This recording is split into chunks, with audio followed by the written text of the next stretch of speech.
Hello everyone. Today, we're going on a fascinating journey to explore some of the most intriguing questions about how money works and what it really means to be successful. Have you ever wondered why some people have so much money, while others struggle to make ends meet? Or what really sets apart those who achieve their goals and excel in life? Throughout this video, we'll demystify wealth inequality, discuss the complexities of success, and understand why the world works the way it does. Before we get into the video, make sure you are subscribed in the channel. In here, you will see everything about having a millionaire mindset, the first step to have a lot of money. Now, let's jump straight into the video. 1. The natural concentration of wealth. Let's imagine that you are in a playground, and there are several children playing sticker trading. At first, everyone has more or less the same amount of stickers, maybe one or two different, but it's all pretty balanced. The game begins, one child trades a sticker here, another there, and as time goes by, something curious starts to happen. Some children accumulate more and more stickers, while others end up with less and less. Now, imagine that after a while, one child has a huge pile of stickers, while several others have practically nothing. That seems strange, even unfair, right? But what happened there is something that doesn't just happen in the playground, it's something that also happens all over the world, with money. Now, think about the richest people on the planet. Did you know that only 100 people have more money than 2.5 billion people combined? That's practically an unimaginable number. And, as unfair as it may seem, this doesn't happen because these people are greedy or because they did something wrong. In fact, it's kind of a law of nature. But what do you mean by law of nature? Well, just like on the playground, where some kids get more and more stickers as they trade, in real life, some people accumulate more and more money as they do business, make investments, or simply because they are in a position where they get better opportunities. This happens naturally, and it's not something that can be easily controlled. This phenomenon is called the law of prices. And this law doesn't just apply to money, it explains why, in practically any creative or competitive thing, like music, sports, or even the growth of cities, a small portion of people end up with the majority of the results. Want to see an example? Think about classical music. Did you know that 5 composers, just 5, wrote almost half of all the classical music we hear to date? Beethoven, Mozart, Bach, Tchaikovsky and Brahms are responsible for almost 50% of all compositions played by major orchestras around the world. This shows how a small percentage of people can dominate the creative output of an entire field. And this pattern appears in everything you can imagine. Another example, in sports. When you look at the top scorers in soccer, or the players who score the most points in basketball, you will notice that a small group of them scores much more than everyone else. It is the same thing with money. A small portion of people always ends up with the majority of wealth, because they have more opportunities to earn and accumulate it. And, just like in the trading card game, it seems that the game is slightly tilted towards these few people. Now, this leads us to a very important question: is it possible to change this pattern? Can we make money circulate in a more balanced way? The truth is that this concentration of wealth, or of any other thing, seems to be something inevitable. It's like water flowing down a river, it follows the path of least resistance. In the case of money, this path leads to a small portion of people, who manage to accumulate more and more. This is part of the challenge. Even if we try to redistribute wealth, or balance opportunities, money always ends up returning to the hands of those who can make the most of their opportunities. And this is something that happens everywhere, all the time. 2. The monopoly effect. Why does money go up and down in trade? Have you ever played the famous board game Monopoly?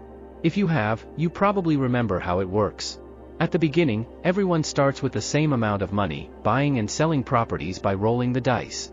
But as the game progresses, something inevitable happens. One person starts making more and more money, while the others lose everything.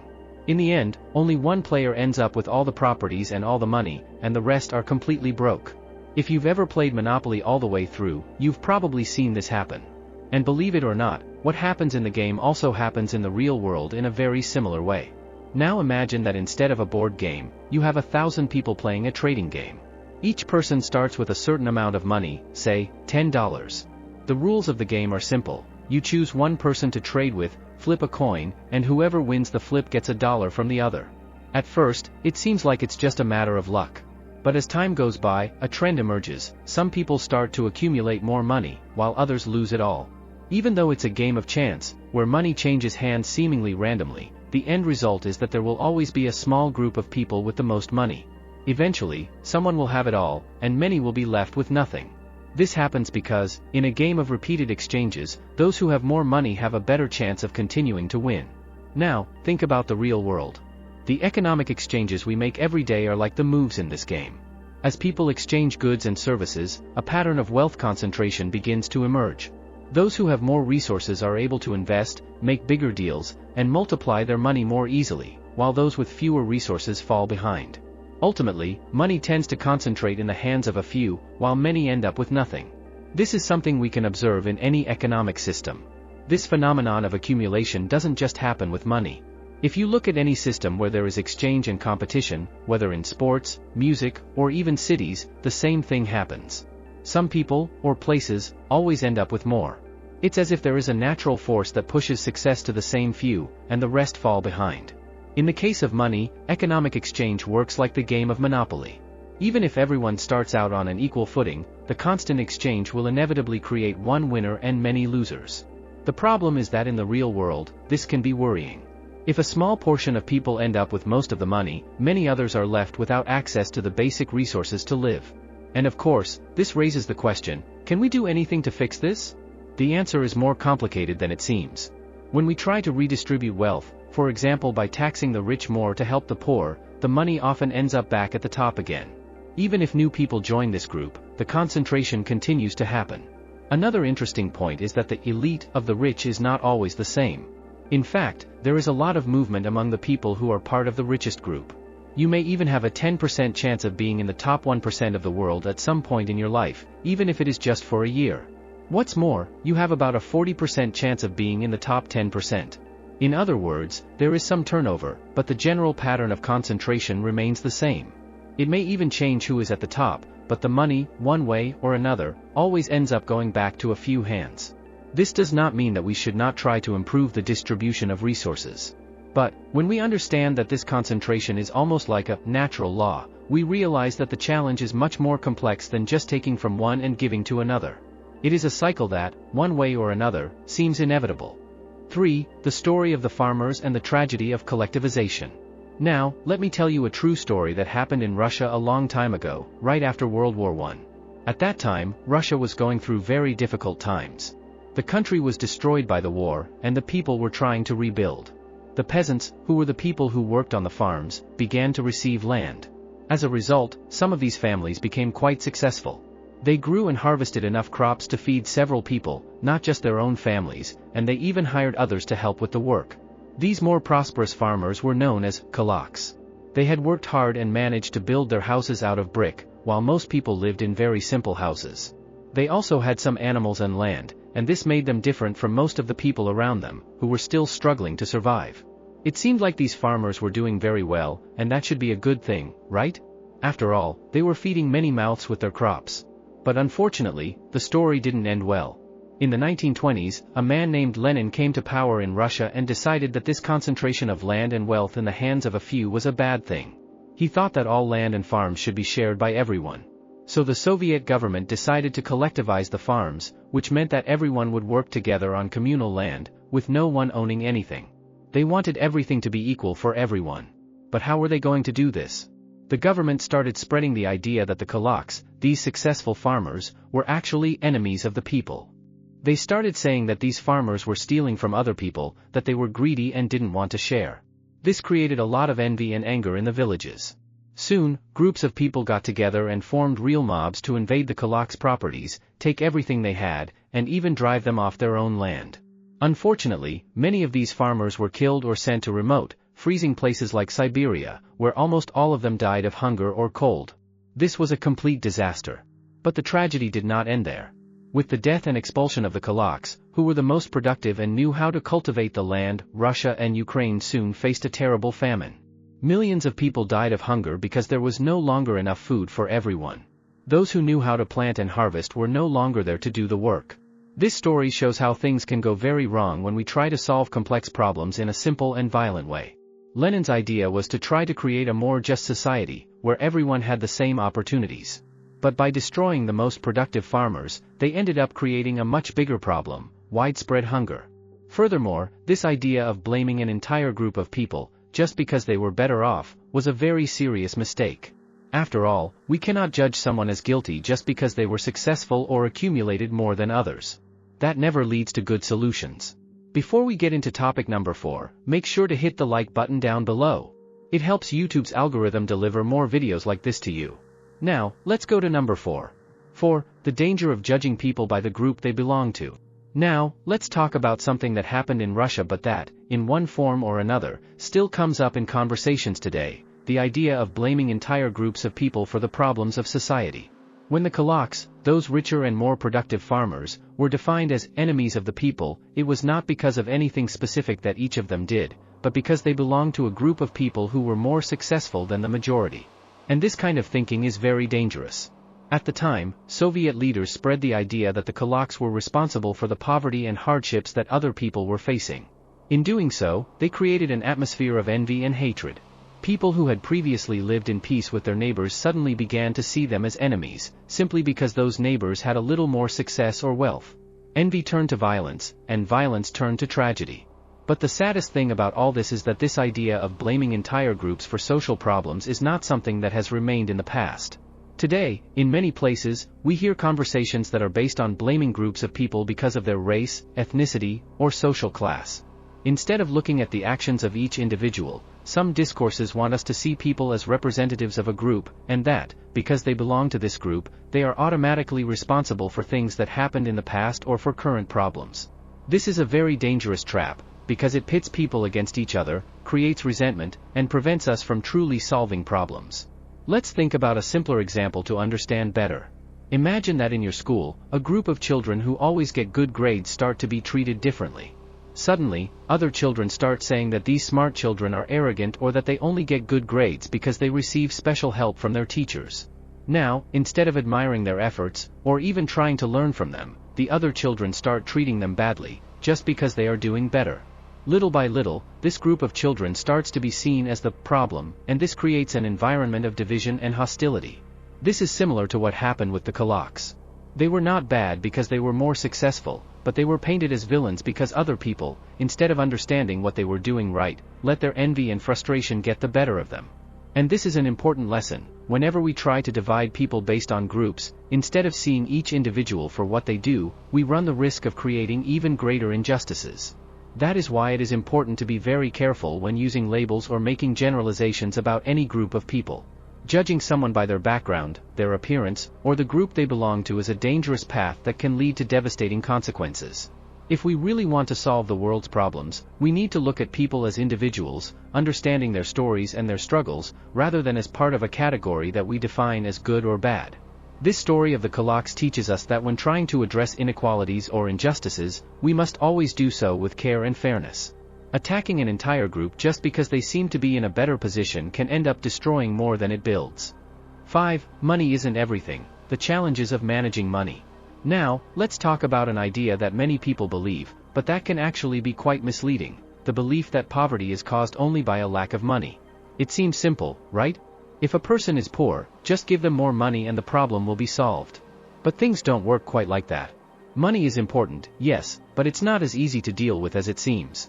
Often, people who receive a large amount of money can end up facing more problems than they had before. Want an example? Imagine someone who suddenly wins the lottery. This person was living a simple life, without much money, and, from one day to the next, they have millions in their bank account. It seems incredible, but many lottery winners end up losing everything in a short time, and sometimes their lives are even worse than before. Why? Because managing money is a skill, and it's not something you learn overnight. If someone has never learned to take good care of their money, they may end up spending it all quickly, without thinking about the future. This doesn't just happen to lottery winners. People who struggle with addictions, for example, can find money a dangerous temptation. Imagine a person who has a problem with alcohol or drugs and suddenly receives a large sum of money. Instead of using that money to improve their life, they may end up spending it on habits that are destructive. Jordan Peterson tells of one such case, of a client he knew. This man was addicted to alcohol and, every time he got his welfare check, he would disappear for days. He would spend it all at the bar and, in the end, he ended up in a miserable state, with no money, no health, and full of regrets. This example shows us that, for many people, money can be like water in their hands: it slips away quickly, without them being able to hold it. And the problem is not just a lack of self-control or bad habits. There are other challenges that make managing money complicated. For example, many people, especially older people, end up being deceived by scams and frauds. Criminals know that some people do not fully understand how the world of finance works and take advantage of this to steal money from them, using tricks and lies. So, just giving someone money does not guarantee that they will be able to escape poverty or improve their life. In addition, there is another important factor: financial intelligence. This is not just about being smart or intelligent in the common sense, but about knowing how to use money efficiently. Some people simply have an easier time understanding how finances, investments, and how to make money grow. But others do not.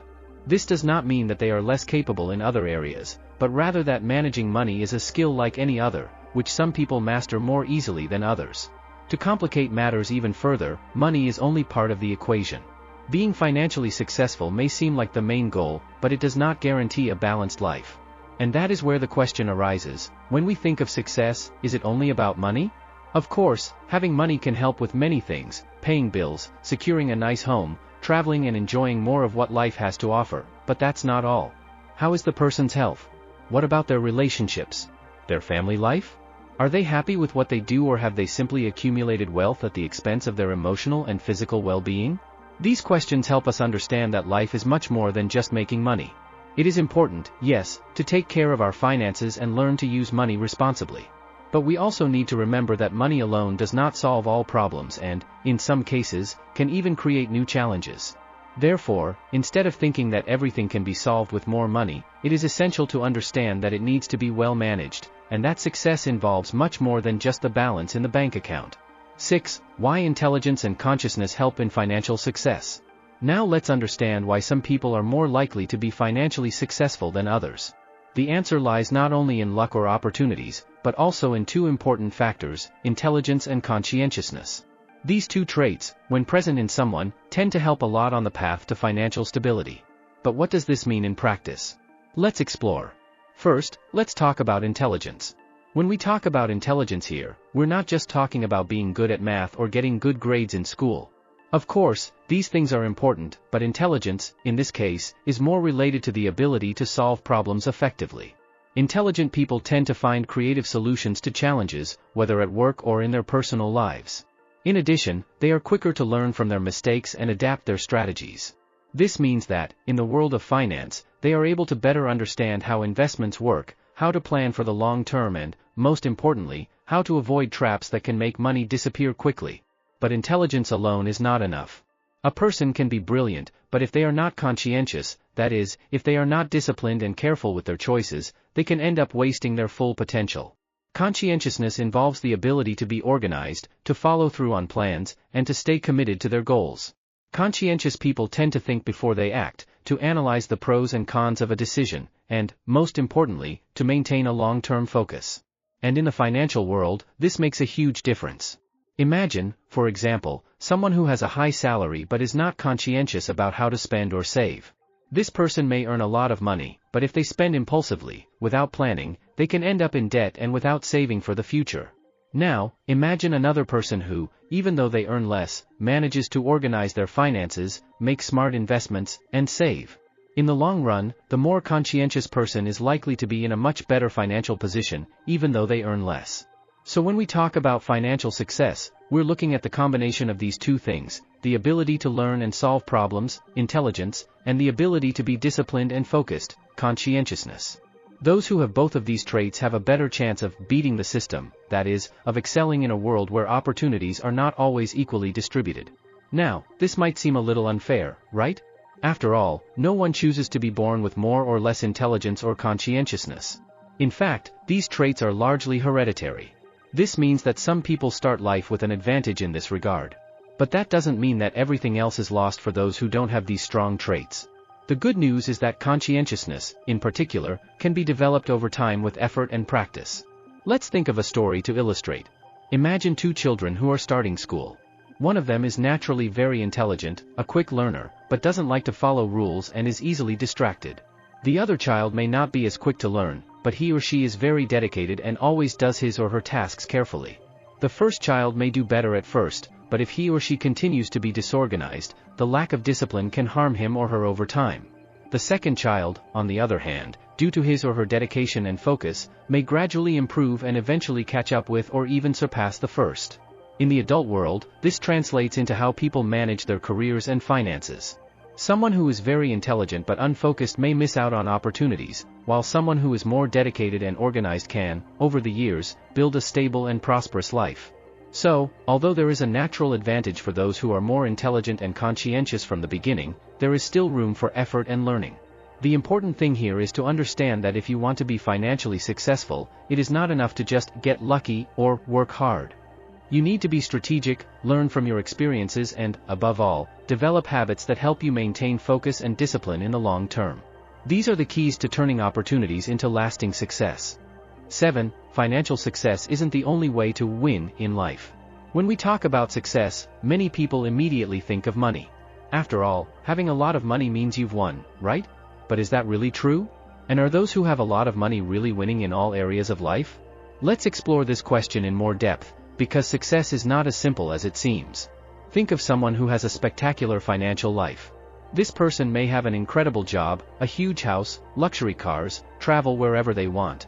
But now, let's add some other questions. How is this person's health? And what about their marriage? Are they happy? Do they have a good relationship with their children? Do they feel fulfilled and at peace with themselves? These questions show that financial success is only part of the story. Imagine a story like this. John was a man who, in the eyes of others, seemed to have a perfect life. He started a company, worked tirelessly for years and, at the age of 40, he was a millionaire. He could buy whatever he wanted and live a life of luxury. But inside, John felt empty. He had no time for his family, his friends had drifted away, and he wondered if all the effort was really worth it. John was successful in the eyes of society, but at the same time, he wondered, have I really succeeded? This example shows us that measuring success by money alone is like looking at a small part of a puzzle. Money can bring comfort, security, and opportunities, but it does not buy happiness, health, relationships, or peace of mind. Life is much more complex than that. Now, this does not mean that money is not important. Of course it is. Having financial stability is crucial to living with less worry and having more freedom of choice. However, we must always remember that as we seek financial success, other parts of our lives also need attention. Otherwise, we run the risk of winning financially and losing in all other areas. That is why, when thinking about what it means to win, we must expand our vision. Instead of focusing solely on how much money we have in the bank, we should consider the bigger picture, our health, our relationships, our personal happiness. John, for example, realized this too late. He had spent so many years chasing money that he had neglected everything else, and now he was trying to make up for lost time. Another important point is that the price we pay for financial success can be high. For some people, the path to making money involves huge sacrifices, such as endless hours of work, constant stress, and separation from the people they love. And even if these people win financially, they often look back and realize that they paid too high a price. So the lesson here is clear. Financial success, in and of itself, is not the only kind of success that matters. Life is a balance, and we need to find balance in all areas to feel like we have truly won. This means taking care of ourselves, the people around us, and our emotions, while also building our career and financial stability. This more complete view of success reminds us that true success in life comes from finding harmony between all the things that are important to us. Maybe it's having a job you love while still having time for your family. Or maybe it's taking care of your mental and physical health while building your career. Everyone has a different definition of success, but the point is that by focusing solely on money, we can end up missing out on what really matters. So the next time you think about winning in life, remember to look beyond the numbers. True success is a mix of many small and large victories, in all areas of your life. And at the end of the day, what really counts is what makes you happy and fulfilled, not just the balance in your bank account. Are you enjoying the video so far? Tell me in the comments down below what was your favorite topic and why. Into number 8. 8. Why doesn't money solve all problems? Now, let's talk about something that many people believe, that having money is the solution to all of life's problems. After all, when you think of challenges, what comes to mind? It could be a health problem, a difficult situation at home, or even stress at work. And the most common solution that people imagine is, if I had more money, everything would be easier. But is that true? Let's debunk this myth. Imagine that you are playing a board game with your friends. Everyone is having fun, but you can't seem to win. You look over and see a friend with a bunch of power and resource cards. If I had those cards, I would win easily, you think. But the truth is that, even with all those cards, the game can still be complicated. You may have a lot of resources, but if you don't know how to use them, victory can still slip away from you. The same thing happens in real life. Let's think about an example. Maria is a woman who always dreamed of having her own business. After a lot of hard work and effort, she finally managed to save money and open a store. At first, everything seemed great. With the money she had, she was able to buy everything she needed and even hire a few people. But before long, Maria began to face challenges that money could not solve. She had problems with suppliers, unhappy customers, and legal issues. Stress began to affect her health and relationships. She realized that, despite having money, she was unhappier than ever. Now, let's get back to the issue of money as a solution. We often believe that it can solve everything, but this belief can lead us down a dangerous path. Money is a tool, and like any tool, it can be useful in certain situations, but it is not the magic solution to all of life's problems. What we really need are skills, knowledge, and a good understanding of how to deal with the challenges that come our way. Think about what you really need to overcome obstacles. Sometimes, it takes more than money. You have to learn to be resilient, to adapt, to find creative solutions. For example, if Maria had invested in developing her management and communication skills, she might have been able to overcome the challenges she encountered in her store. Learning and personal development are often more valuable than any amount of money. In addition, we need to remember that money can also bring problems. Have you ever heard the expression, money brings problems? Many people who have won the lottery or become rich quickly report that instead of solving their lives, they ended up attracting new types of problems, such as toxic relationships or mental health issues. Money can increase pressure and expectations, and without the right tools, people can feel even more overwhelmed. And what about happiness? We often believe that money can buy us happiness. But the truth is that true happiness comes from within. It's about finding fulfillment in our lives, in our relationships, and in who we are as people. Money can make some things easier, but it can't buy peace of mind or true love. So the next time you think that money is the answer to all your problems, remember that it is only one part of the equation. The real power lies in learning, growing, and developing skills that help us face life's challenges. And that is something no one can buy. What really matters is how we approach life, make choices, and learn to be happy regardless of our bank balance. This leads to a more meaningful and fulfilled life, where money becomes just a tool rather than an end goal. 9. The truth about wealth and inequality. Let's talk about a topic that, although often difficult, is very important: wealth inequality. Have you ever wondered why some people have so much money and others have so little? Or, even, if it's fair that this happens? The truth is that wealth inequality is a complex and nuanced issue, and understanding it can help us see the world differently. Imagine a big race. All the competitors start at the same starting line. Now, imagine that, for some reason, some runners have super fast running shoes, while others are barefoot or wearing old sneakers. The race becomes disproportionate, right? This is more or less what happens in the world. Some people are born into families with lots of money, quality education and support networks, while others don't have the same opportunities from the beginning. Let's talk about a real-life example to illustrate this. Think about Anna and John. Anna was born into a wealthy family. From a young age, she had access to the best schools, music lessons, and extracurricular activities. She always had support and encouragement to follow her dreams. On the other hand, João came from a family that struggled to pay the bills. He had to work from an early age to help out at home and did not have access to the same educational opportunities as Anna. When they both reached adulthood, Anna had a better chance of getting a well-paying job and a comfortable life, while João had to fight much harder to achieve the same level. This type of inequality is what many call the cycle of poverty. People who are born into disadvantaged backgrounds often cannot escape this cycle because they do not have the same tools and opportunities. Inequality is not just about money, it impacts education, health, safety, and ultimately quality of life. When we look at society, we need to remember that wealth is not distributed fairly. Now, this does not mean that everyone who has money is bad or that everyone who does not is a victim. Life is full of nuances, and there are wealthy people who are dedicated to helping others and fighting inequality. And of course, there are those who face challenges and manage to overcome their circumstances, creating their own path. Inequality can also create a sense of division between people. Think about how this affects our society. Often, rich and poor people do not understand each other, and this can lead to conflict and resentment. When we see people living in different realities, it can create a lack of empathy and understanding. It is as if we are playing on different teams, without really knowing what the other person is going through. So, what can we do about this? First, it is important to be aware of inequality and how it affects people's lives. We can start building a more just society by investing in education, access to healthcare, and creating opportunities for all. This means supporting initiatives that help break the cycle of poverty and promote inclusion. In addition, we need to cultivate empathy. If we can put ourselves in the shoes of others, understanding their struggles and challenges, we can create a more caring society. This is key to reducing inequality and building a community where everyone can thrive. Remember, inequality is a challenge we all face, but we can be part of the solution. By working together to create a more just and equitable world, we can help ensure that everyone has a chance to shine, no matter where they started. And in doing so, we not only help others, but also enrich our own lives with diversity, understanding, and connection. After all, a better world for all is a better world for each of us. 10. What really makes a person successful? Now that we've discussed inequality and its complexities, let's talk about a topic we've all wondered about at some point. What makes a person successful? Is it money? Is it education? What does it take to achieve our goals and live the life we want? Let's explore this together. Imagine you're at a birthday party.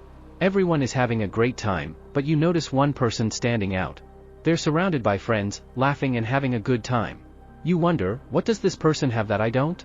Sometimes, this perception of success can make us feel insecure or even embarrassed. But when we look closer, we realize that success isn't just about what you have, it's about who you are and what you do. Let's use an example to make this clearer. Think about two friends, Peter and Luke. They both have dreams of becoming artists. Pedro is talented, but he feels insecure and afraid to show his work to the world. He spends a lot of time planning, but never actually does anything. On the other hand, Lucas is not as talented as Pedro, but he throws himself into it head first. He enters competitions, does exhibitions, and performs in different places. Although Lucas has challenges, he learns from each experience and continues to improve. After a few years, Pedro is still in the same place, dreaming of success, while Lucas has become a well-known artist in the community. What happened here? Lucas didn't wait for perfection, he took risks, learned, and grew along the way. This shows us that success doesn't just come from natural talent, but also from the courage to take action, learn from mistakes, and persist. Another thing to consider is mindset. The way we view the world and the challenges we face can greatly influence our chances of success. A growth mindset, which believes that we can learn and improve over time, is crucial. When faced with challenges, instead of thinking, I can't do this, try to shift to, what can I learn from this situation? This simple shift in perspective can open many doors. Also, it's important to understand that success looks different for everyone. For some, it might mean having a successful career and making a lot of money. For others, it might mean building a happy home and having meaningful relationships. What really matters is knowing what you value and working towards it. So how can we define success for ourselves? Start by thinking about your passions and interests. What makes your heart beat faster? What would you do if you weren't afraid to fail? Sometimes, the real answer to success is to follow what you love. Finally, remember that the path to success is not a straight line. There will be ups and downs, and that's okay. The important thing is to keep moving forward, learn from the challenges, and celebrate the small victories along the way. Every step counts, and every experience shapes us. So when you look at your life and ask yourself what makes a person successful, remember that it's not just about money or fame. It's about who you are, the choices you make, and the courage to pursue your dreams.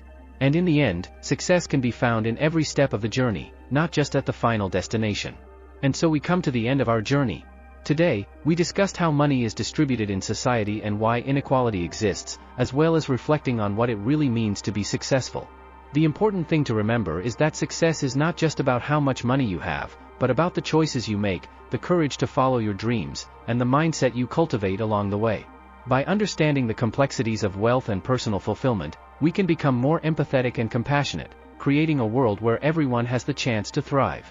I hope this video got you thinking and perhaps even inspired you to seek out your own definition of success. Don't forget to like, subscribe to the channel, and share your thoughts in the comments. Until next time.